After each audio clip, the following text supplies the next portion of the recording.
मुझे पता चल गया कि महाराज जी हारने वाले हैं। आप पूछोगे कैसे पता चला? शशिकांत जी, शिंदे साहब, मैं यहां कुछ लोगों से बातचीत कर रहा था।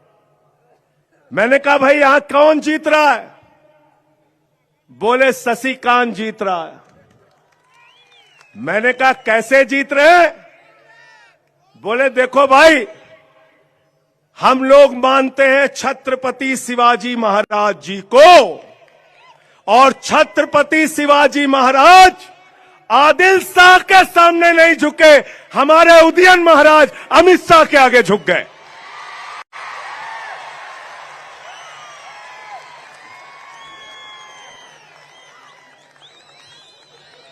गलत तो नहीं कह रहा हूं? गलत तो नहीं कह रहा हूं? मुझे तो पता नहीं थी ये बात, मुझे तो ये बात पता नहीं थी। यहां गृह मंत्री जी आपके महाराष्ट्र के अनिल देशमुख भाई बैठे हैं, बहादुर इंसान है, तालियां बजाइए इनके लिए। 14 महीने जेल में रहे, झुके नहीं। ऐसे बहादुर लोगों की जरूरत है महाराष्ट्र को। आप बताइए, उस आदमी की बात सुन के मैं हैरान हो गया। कहता है छत्रपति साहू जी महाराज जी आदिल शाह के आगे नहीं झुके, हमारे उदयन महाराज अमित शाह के आगे झुक गए। मैंने कहा हुआ क्या, क्यों आप इतना दुखी हैं? अरे बोले टिकट के लिए 5 दिन अमित शाह से मिल नहीं पाए दिल्ली में। ऐसा हुआ है क्या? ऐसा हुआ ना? ऐसा हुआ ना? ऐसा हुआ। फिर मैं आपसे कहना चाहता हूं कि जिन लोगों ने मैंने सुना था कोई सोना चोर होता है, कोई बाइक चोर होता है, लेकिन यहां तो नरेंद्र मोदी जी और उनकी पार्टी चोर हो गई है। शरद पवार जी की घड़ी चुरा ली इनकी। उद्धव ठाकरे जी का तीर कमान चुरा लिया नहीं चुरा लिया?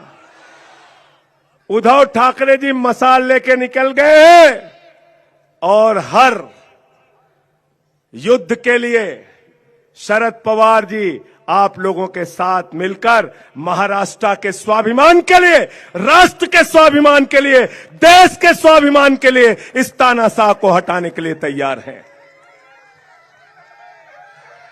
जिन लोगों ने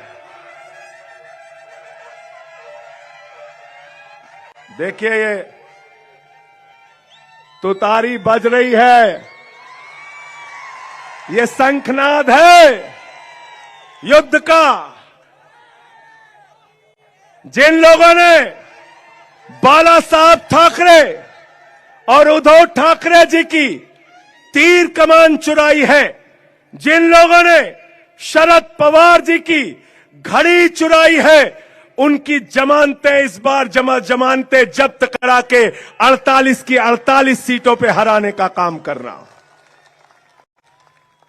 48 की 48 सीटों पे हराने का काम करना। मुझे तो देख के बड़ी शर्म आ रही थी। मैंने अनिल देशमुख भाई से कहा, मैंने कहा ये क्या हो रहा था आपकी विधानसभा में? बोले क्या? मैंने कहा वहां नारा लग रहा था 50 खोके एकदम ओके, 50 खोके एकदम। जिन लोगों ने अपने आप को बीजेपी के हाथों में बेचने का काम किया है, उनको इस बार चुनाव में आप हराने का काम करना, उनको जवाब देने का काम करना। क्योंकि हम छत्रपति शिवाजी महाराज की धरती पे खड़े हैं, और छत्रपति शिवाजी महाराज का एक सबसे बड़ा संदेश है जो पूरे हिंदुस्तान को वो देते हैं, पूरे महाराष्ट्र को देते हैं। वो संदेश है, गद्दारों को माफी नहीं।